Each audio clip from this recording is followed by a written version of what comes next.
नमस्कार, दिल्ली न्यूज में आपका बहुत बहुत स्वागत है।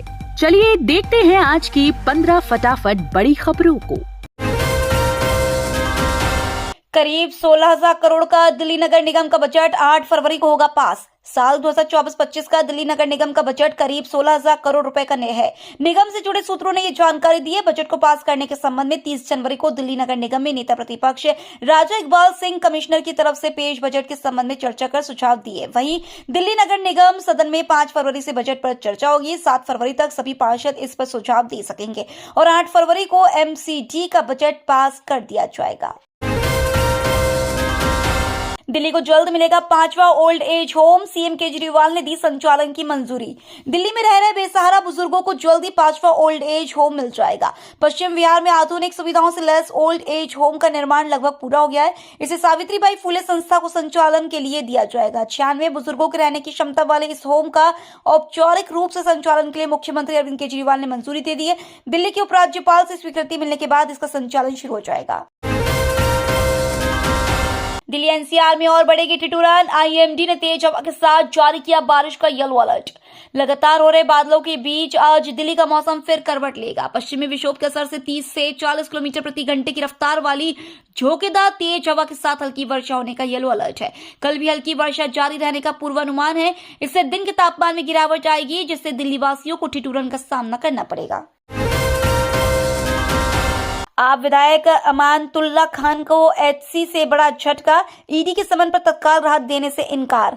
आम आदमी पार्टी के विधायक अमानतुल्लाह खान को मंगलवार को दिल्ली हाई कोर्ट से बड़ा झटका मिला है। हाई कोर्ट ने ED के द्वारा जारी समन पर तत्काल राहत देने से इनकार कर दिया है। ED ने आप विधायक को Delhi Waqf board money laundering मामले में पेश होने के लिए कहा था।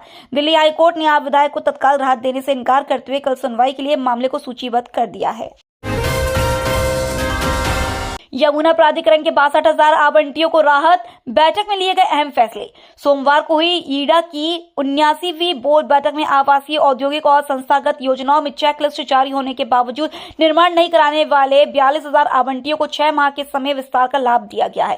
साथ ही आवासीय भूखंडों के करीब 20,000 आवंटियों को भी 0 पीरियड का लाभ प्रदान किया गया है। वहीं आबादी भूखंड के निर्माण पर देरी पर किसानों को विकास शुल्क पर जुर्माना नहीं देना होगा। इससे करीब 7,000 किसानों को लाभ मिलेगा।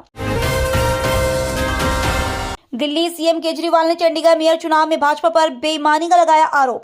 चंडीगढ़ मेयर चुनाव संपन्न हो चुके हैं, जिसमें भाजपा ने इंडिया गठबंधन को हरा दिया और भाजपा के मनोज सोनकर चंडीगढ़ के नए मेयर बन चुके हैं। भाजपा की जीत के बाद आम आदमी पार्टी प्रमुख और दिल्ली के मुख्यमंत्री अरविंद केजरीवाल दिल्ली मेयर चुनाव में दिन दहाड़े बेईमानी होने का आरोप लगाया है। दिल्ली सीएम केजरीवाल ने चंडीगढ़ मेयर चुनाव में भाजपा पर बेईमानी से जीतने का आरोप लगाते हुए कहा है, अगर मेयर के चुनाव में ऐसा कर सकते हैं तो देश के चुनाव में तो ये किसी भी हद तक जा सकते हैं।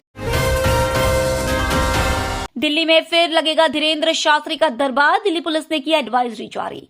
मशहूर कथावाचक पंडित धीरेन्द्र शास्त्री का दिल्ली में एक बार फिर दरबार लगने वाला है। इस दौरान मृदुल फाउंडेशन और छठी मैया फाउंडेशन ने मिलकर सामूहिक रूप से यमुना खादर इलाके में चौथे पुस्ते पर स्थित करतार नगर में राम कथा का आयोजन किया। इसी कार्यक्रम में पंडित धीरेन्द्र नाथ शास्त्री को भी शामिल होना है।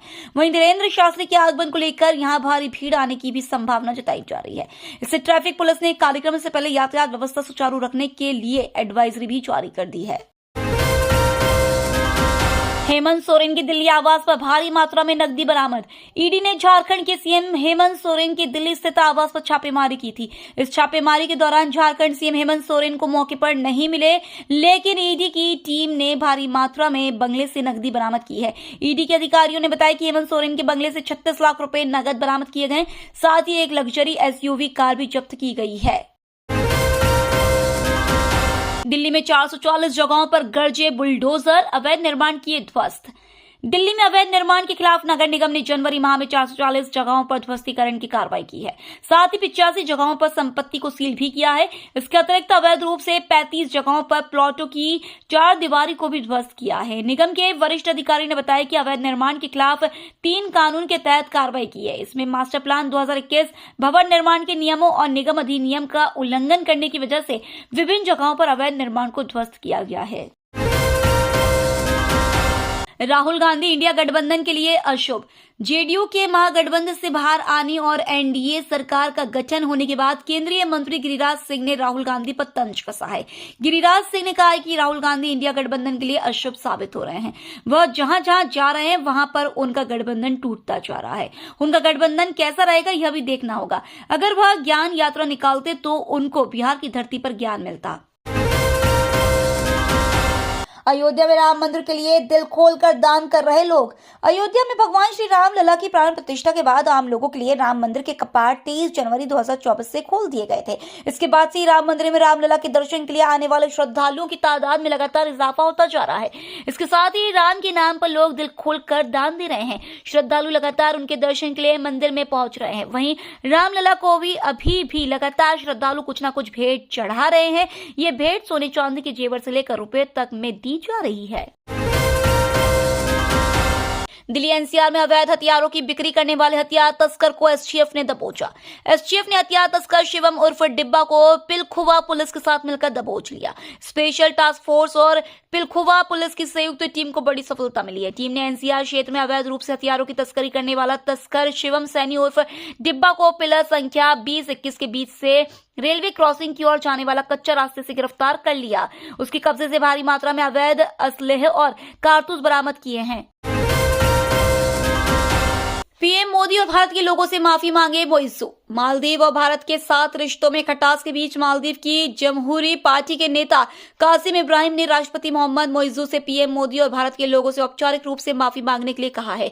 किसी भी देश के बारे में, खासतौर पर पड़ोसी देश के बारे में इस तरह की बयानबाजी नहीं करनी चाहिए जिससे रिश्तों पर असर पड़े। हमारे देश के प्रति हमारा दायित्व है जिस पर हमें विचार किया जाना चाहिए। जहरीली हवा में सांस लेने को मजबूर दिल्ली वासी, 3 इलाकों में AQI 400 पार। हवा की गति बढ़ने व दिशा बदलने से हवा में आंशिक सुधार हुआ है। हालांकि वायु गुणवत्ता बेहद खराब श्रेणी में बरकरार है। बीते दिन दिल्ली का वायु गुणवत्ता सूचकांक 356 दर्ज किया गया, जो कि बेहद खराब श्रेणी है। कई इलाकों में AQI गंभीर श्रेणी में रहा। इन इलाकों की हवा समग्र रूप से बेहद खराब श्रेणी में बनी रही। मौसम विभाग के मुताबिक कल तक यही स्थिति बनी रहेगी। जनगणना 2021 के लिए दिल्ली में प्रशासनिक इकाइयों में बदलाव की समय सीमा बदली। दिल्ली के उपराज्यपाल वीके सक्सेना ने जनगणना 2021 के लिए प्रशासनिक इकाइयों की सीमाओं को स्थिर करने के विस्तार को मंजूरी दे दी है। राजस्व विभाग द्वारा भेजे गए एक प्रस्ताव के जवाब में यह कदम उठाया गया है। नए स्वीकृत विस्तार के अनुसार प्रशासनिक संरचनाओं में किसी भी बदलाव की कट ऑफ तारीख 1 जनवरी 2024 से 30 जून 2024 कर दी गई है। 1 जुलाई 2024 के बाद कोई भी संशोधन स्वीकार नहीं किया जाएगा। तो ये थी आज की बड़ी खबरें। डेली खबरों से अपडेट रहने के लिए चैनल को सब्सक्राइब करना बिल्कुल न भूलें। धन्यवाद।